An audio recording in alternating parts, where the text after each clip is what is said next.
If you're a company in Dundee and looking to grow in 2026 and uncertain which digital marketing strategies that you should be looking to do, should you be trying to get in the AI overviews or being cited with ChatGPT? Should you be trying to team up with a local SEO agency that's based in Dundee or a pay-per-click PPC agency based in Dundee? Or what strategies should you be trying to do to improve your digital marketing? Today I'm joined with Kazra. And Kazra, before we get started and looking at all the different digital marketing strategies, what advice would you give to business owners in Dundee area? Yeah, so myself and James, we're going to be talking about a lot of different marketing strategies that business owners in Dundee can obviously use. Some of which will work for your company, some of which won't work for your company. You just need to pick and choose. But before you spend a single penny on digital marketing, what I highly recommend is going out and setting up some KPIs. You want to know exactly how much you're spending on each strategy, whether it's Facebook ads, PPC, etc. You want to know how many leads have also been generated from each channel as well.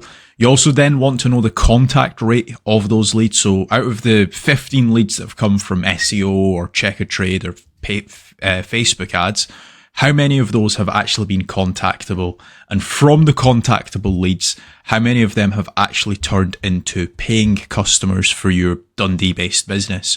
So James, take it away with the first marketing channel that Dundee-based businesses should be focusing on. So step number one for me has got to be branding or brand SEO and making certain that you're looking good online, you've got a strong reputation. I think everything needs to start, the foundations need to start with a positive kind of brand SERP of who you are and what you do. So a SERP stands for Search Engine Results Page, and getting that branding right across the board then can lead on to other things of what you can be doing. It will improve your conversion rate on paid ads or social media. Any leads that you get in, the conversion rate would be good. If at the 11th hour, they're going to decide who you're going to go with, branding, I think, becomes very, very important. So I'd say that's the first thing that people need to get right for all digital marketing strategies. My next strategy is going to be AI visibility. I feel like more and more companies are actually looking into this. So what does ChatGPT, Claude, Gemini, Grok, Perplexity say about your brand or about your business? Is it a positive thing or is it a negative thing? And also trying to figure out what it says about your competitors as well. And obviously trying to improve that's really important. Some people call it AI SEO, some people call it GEO, some people call it LLM optimization. But this is going to be a big thing in 2026 and also in the years to come as well. Yeah, I think that's a huge strategy that people need to be looking at with regards to artificial intelligence. More and more people are obviously using AI.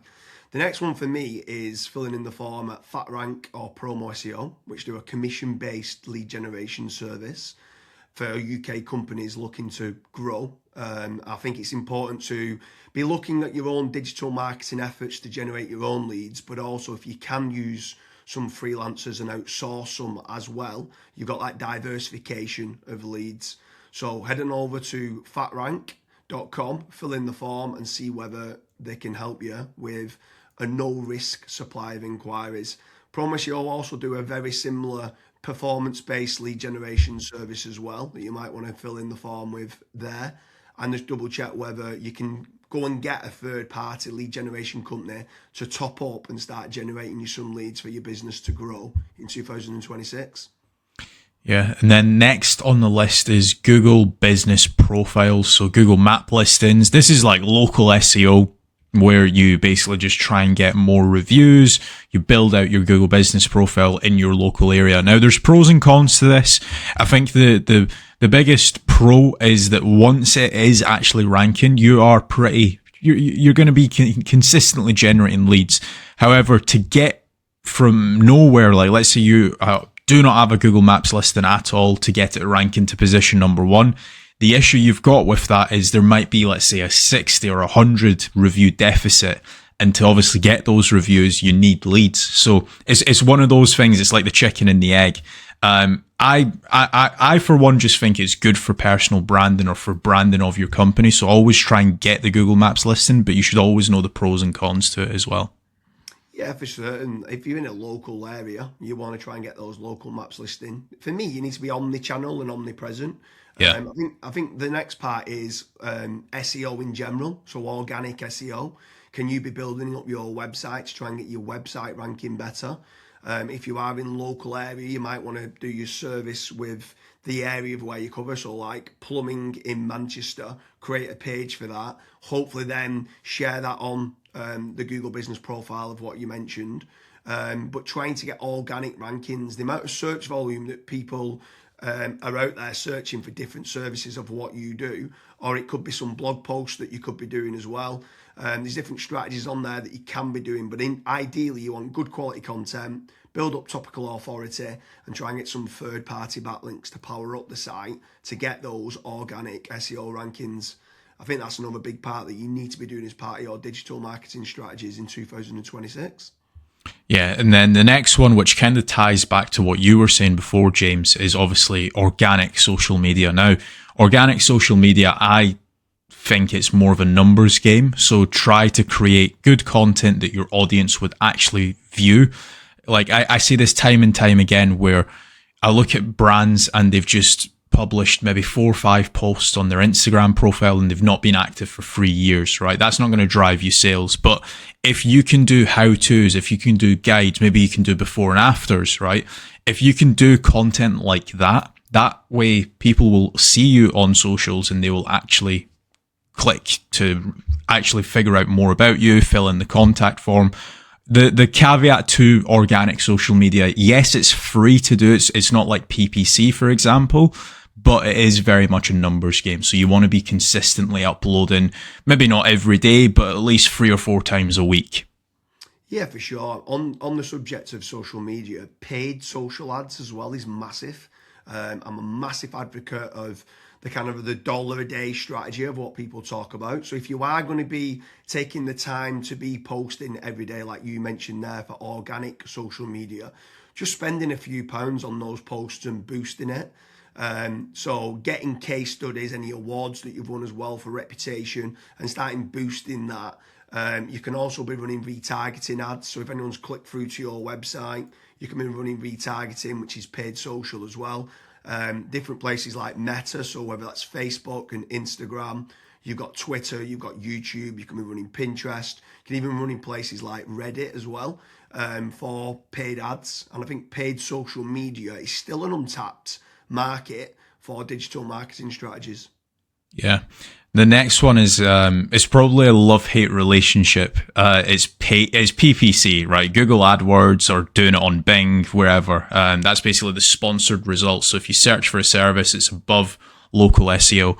Now, I have spoken, and both myself and James, we've both spoken to so many business owners that are either they've spent 10, 15, 20,000 pound on it, and they've not had a single result, or they might have had a few leads and it's just not been of quality. Or you've got other guys that have spent hundreds of thousands on it and they're like, it's the best thing that's ever happened to my business. Now, the reason why people are either they absolutely love it or they absolutely hate it is probably down to how it's been set up. Like there's so many different nuances to PPC. Like for example, having a really proactive negative keyword list. Making certain that you have a set of banned IPs. Like, for example, your competitors could be clicking on your ads and that's deemed as what's called click fraud. Making certain that you've got a high converting landing page. Making certain that you KPI your sales team. So when a PPC lead comes in, that is one of the first priorities that they actually take when it comes to contacting the lead. There's all of these different nuances, and if you're not on the ball with PPC, it's probably not going to work for your business. However, if you've got a really good, well-refined sales team, you've got a really good landing page, you've got a well-kept, up-to-date negative keyword list, you are using click fraud software, at that point, it will actually probably perform well for you. But again, just know the pros and cons to PPC. Yeah, for sure. There's certainly pros and cons. There's benefits of using it to get instant leads, but like you said, the amount of people that we speak to that have burnt a lot of budget and not had the inquiries and stuff that's come through as part of the digital marketing is pretty scary. While we're on the subject of paid, obviously we spoke about paid social ads, and now you've spoke there about PPC with Google or Bing. I'm going to throw in the mix paid ads on AI platforms. It's not fully rolled out as we're doing this video, but I know that ChatGPT are looking to try and roll out ChatGPT ads.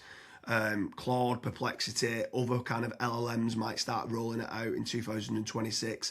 I think if you're one of the early adopters and innovators to get on there, I think you could be getting cheap leads or cheap contact form submissions. So it's something to look out for of doing paid AI listings and ads. I think that could be something to look out for in 2026. Next on the list, and this is a little bit out of control. You do obviously have like forums that you can get your brand mentioned in, like for example, Reddit and Quora. That very much comes down to the after fact. Like, where are your customers that you've been dealing with previously? Are they actually raving and shouting about you? If they are, then that's a very good resource of getting other people recommending you. So if you can get that, again, it's a little bit out of your control, but asking for reviews, asking for them to recommend you to friends, to people, that can obviously generate you a decent amount of leads and inquiries as well. Yeah, for sure. And the add-on benefits to places like Reddit is that it's getting cited so much now in the AI overviews. So when you spoke there early on about AI visibility, if you can try to get a positive kind of lot of people talking about the products and services of what you do and some reviews on there, it's indirectly then going to help you, or directly actually is going to help you with AI visibility. And then the last one for me is tradesman websites, so like Check a Trade, Bark, or teaming up with a third party lead generation company. Something I would say with all of these practices, Kazza touched on earlier about making certain that you understand your KPIs and your ROAS, return on ad spend. I think it's very important for business owners that are doing any sort of digital marketing